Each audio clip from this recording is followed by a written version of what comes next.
Commodore साहब, मेरा सबसे पहला सवाल ये कि सर ये बताइए कि अभी जो ट्रैकिंग थी, फ्लाइट ट्रैकिंग, वो इस वक्त दुनिया ने बहुत बड़ी तादाद में देखी है।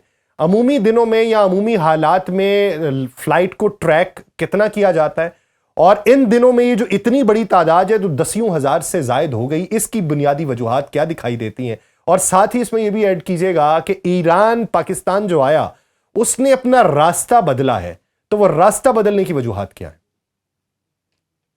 बहुत शुक्रिया यास साहब, आपने इनवाइट किया। देखिए, इस वक्त जो सबसे बड़ा स्पॉइलर वो इसराइल हो सकता है, और वो आज का नहीं है। जो अरब इसराइल वॉर हुई थी 60s में, उसके अंदर 20 नेगोशिएशन करने वाले अमेरिकन को एक स्ट्राइक करके जहाज में, बहरी जहाज में मार दिया गया।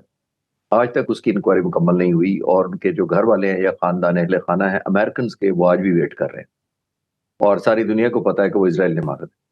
और यही पॉसिबिलिटी, मैं अपना सिर्फ एनालिसिस पेश कर रहा हूँ, मेरे पास कोई ऑथेंटिक इसलिए नहीं कि मुझे कोई वेरीफाइड ऑफिशियल इन्फॉर्मेशन है, बट मेरा मानना यह है कि इसराइल फिर एक स्पॉइलर के तौर पे ऐड कर सकता है। इसराइल के ख्यालात, उनके मिलिट्री ऑब्जेक्टिव प्रेसिडेंट ट्रंप से शुरू से तो डाइवर्जेंट थे ही थे, थोड़ी देर के लिए शुरू में कन्वर्ज हुए और उसके बाद डाइवर्जेंट ही रहे हैं। आपने देखा कि इसराइल वाहिद मुल्क है जो चाहता था कि जंग बंद ना हो, बाकी तो 190 मुल्क मेरे ख्याल चाहते थे कि जंग बंद हो जाए, क्योंकि it was a matter of oil, it was matter of life, it was matter of रोजगार की वजह थी। सारी दुनिया ने देख लिया। लेकिन इसराइल का ट्रैक रिकॉर्ड ऐसा है कि उसके अपने मिलिट्री ऑब्जेक्टिव के लिए वो किसी भी हद तक जा सकता है, यानी वो तो अपना जहाज भी मार सकता है जस्ट टू क्रिएट, जैसे फॉल फ्लैग कर रहे हैं ताकि कोई ब्लेम ऐसा डाल सके। तो आई थिंक वो शो स्पॉइलर था। कमिंग बैक टू दिस, अगर मैं सिर्फ as a former fighter pilot अगर मुझसे पूछेंगे तो मैं सिर्फ तजिया ऑफर कर सकता हूँ कि जो आप कह रहे हैं कि ईरानी जहाज डाइवर्ट करके आया था, अभी प्रूफ तो कोई नहीं है, लेकिन अगर ये ठीक है आजकल, क्योंकि सिविलियन जहाज बड़े आराम से ट्रैक हो जाते हैं, कुछ मुख्तलिफ किस्म के सॉफ्टवेयर और इंटरनेशनल एजेंसीज हैं जो आपको एग्जैक्ट दे देती हैं कि उसका क्या ट्रैक रिकॉर्ड था। तो पॉसिबिलिटी वही है, एक डिसेप्शन प्लान के तहत शायद उन्होंने रास्ते भी बदले होंगे, एयरपोर्ट भी नॉन यूज नहीं किया गया होगा, ताकि इसराइल खुदा न खास्ता किसी ऐसे सैबोटाज की ऑब्वियसली कोशिश ना करे। और हमने यहां तक देख लिया था, आपको याद होगा, आपके व्यूअर्स को भी बहुत अच्छी तरह याद होगा कि जून 2025 में उन्होंने 19 साइंटिस्ट शहीद किए थे जी। वो 37 लीडरशिप को नुकसान पहुंचा था, उनकी जिंदगियों से हाथ धो बैठे। अभी उन्होंने 49 लीडरशिप को शहीद किया, पिन पॉइंट इंटेलिजेंस के जरिए जाहिर है।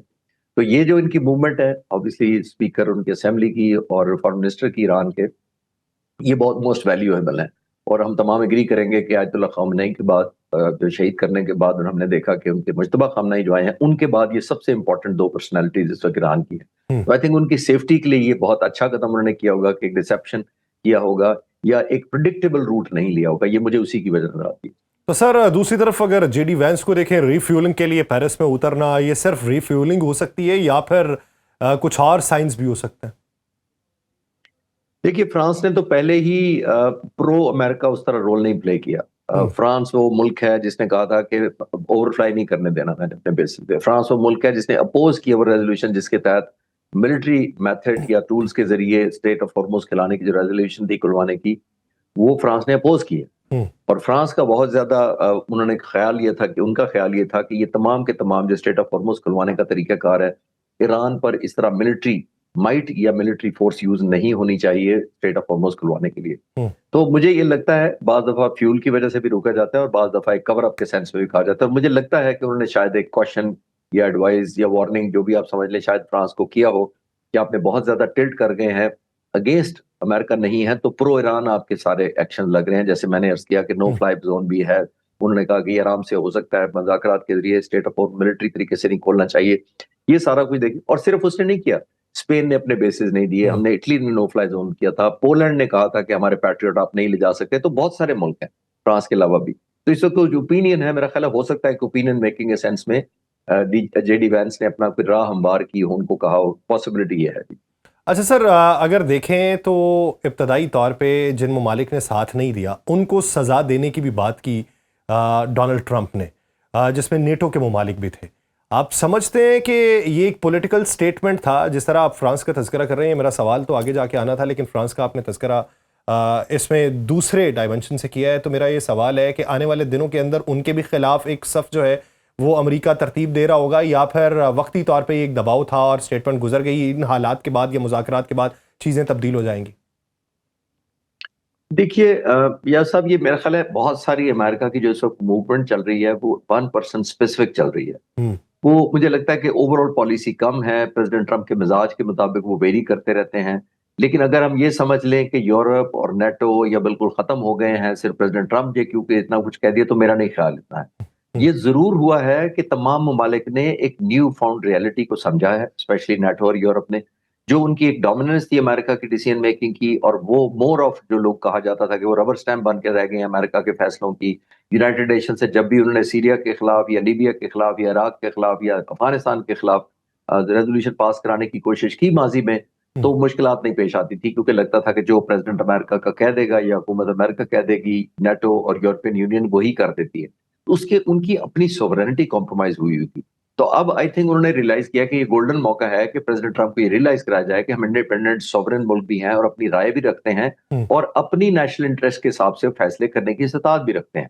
तो ये मैं डाइवर्जेंस तो नहीं देख रहा, लेकिन कम होती हुई कन्वर्जेंस जरूर है। जो न्यू फाउंड रियलिटीज हैं उनकी रोशनी में आई थिंक अलायंस बेशक ना टूटे, लेकिन रीअलाइन जरूर होंगे तमाम के तमाम। अच्छा सर, अभी जो मुलाकात हुई आज के दिन जेडी वैंस की, जैरेड कुशनर की और स्टीव विटकॉफ के प्राइम मिनिस्टर के साथ, उसके बाद एक खबर आई। वो खबर ये आई कि अमेरिका जो है वो ईरान के जो मुंजमद असासे हैं कतर के अंदर और बैरूनी ममालिक में, उनको बहाल करने पर जो है वो रजामंद है। तो कतर के अंदर $6 बिलियन की बात हो रही है। तो अगर अमेरिका रजामंद है तो ये तो हो नहीं सकता कि एक ही जगह पे बैठ के वजीर आजम साहब ने कहा हो हाँ जी आप रजामंद हैं, तो वो कहे जी रजामंद है। पीछे से पूरी तैयारी करके आए, तो पीछे से दिमाग क्या बन के आया हुआ है, और अमेरिका किस हद तक उस मॉड में है कि जिसमें वो गुज़श्ता 2-4 मुज़ाकरात में नहीं था। देखिए यह सब ये एलिमेंट ऑफ आइसोलेशन तो अमेरिका को बहुत महसूस हुआ होगा। हम्म। और आपने देखा, हम अक्सर कहते हैं कि victory has many fathers hmm. And the failure is an orphan. अब वो उनको वो अचीव नहीं हो सका जो वो जंग से पहले करना चाहते थे। वो वैल्यू ऐड उनके स्टेचर को होने की बजाय एक नेगेटिव एस्पेक्ट हो गया। बहुत सारे उनके डिसीजन एक लाइबिलिटी बन गए। तो जाहिर है वो एक एलिमेंट ऑफ फेस सेविंग तो president of Trump, president US को चाहिए, क्योंकि हम्म। बहुत बड़ी मिथ है, अभी भी वो सुपर पावर है। तो आई थिंक ये एनवायरनमेंट आपका बदलता है आउटसाइड प्रिवेलिंग एनवायरनमेंट के। और मैं अक्सर जंग के दौरान भी यही अर्ज करता था कि आप जब दोनों तरफ के चेस से खेलते हैं तो आप ही जीतते हैं, हम्म। लेकिन जब आपका दुश्मन दूसरी तरफ से खेलता है तो कार्ड सारे आपके हाथ में नहीं रहते। हम्म। डिसीजन मेकिंग के आप हॉस्टेज ना भी बने, डिपेंडेंट जरूर हो जाते हैं रिएक्शन। और खास तौर पर हॉस्टेज तब बनते हैं अगर आप जाहिर कार्ड अच्छे ना खेलें, इरेशनल डिसीजन कर लें, कैपेसिटी को ओवर अंडरएस्टिमेट करें अपनी या दुश्मन की, तो फिर आपके लिए सरप्राइजेस होते हैं। प्रेसिडेंट ट्रंप को नेतन्याहू ने जाहिर है ये कन्विंस बहुत किया होगा, आई बिलीव कि जनाब आपने क्योंकि वेनेजुएला का ऑपरेशन इतना आसानी से कर लिया है, तो जनाब ये वेनेजुएला प्लस है, और हम्म। इसमें आपको नेटो की और यूरोपियन यूनियन की और यूनाइटेड नेशंस की और अपनी कांग्रेस की पूछने की जरूरत ही नहीं है। हम्म। आप सिर्फ जाएं, हमला करें, तारीख में अकेले नाम लिख पाएं, बजाय 40-50 लोग एक ग्रुप फोटो में आए कि ये नेटो के 40 मुल्क थे जिन्होंने ये हमला करके हम्म। ईरान से खुदा न खासा जान छुड़ाई थी उनकी हुकूमत से। तो आई थिंक उनको एक गलत या मिसगाइड किया गया, इंस्पाइट ऑफ द फैक्ट कि उनकी 18 इंटेलिजेंस एजेंसीज उनको इनपुट देती है मुख्तलिफ नौयत की। हम्म। और एक तरफ हम ये कहते हैं कि नेतन्याहू ने उनको मिसलीड किया होगा, दूसरी तरफ से मैं काउंटर आर्गुमेंट भी करना चाहूंगा खुद ही कि वो कैसा प्रेसिडेंट ऑफ यूएस है जो दुनिया का सुपर पावर भी है, और उसको एक छोटा सा मुल्क जो ईरान से 70 गुना छोटा है वो हम्म। मिसगाइड करके हमला करवा दे और पूरी दुनिया की इकोनॉमी को हॉस्टेज बना दे। तो ये दोनों तरफ से अफसोसनाक बात है।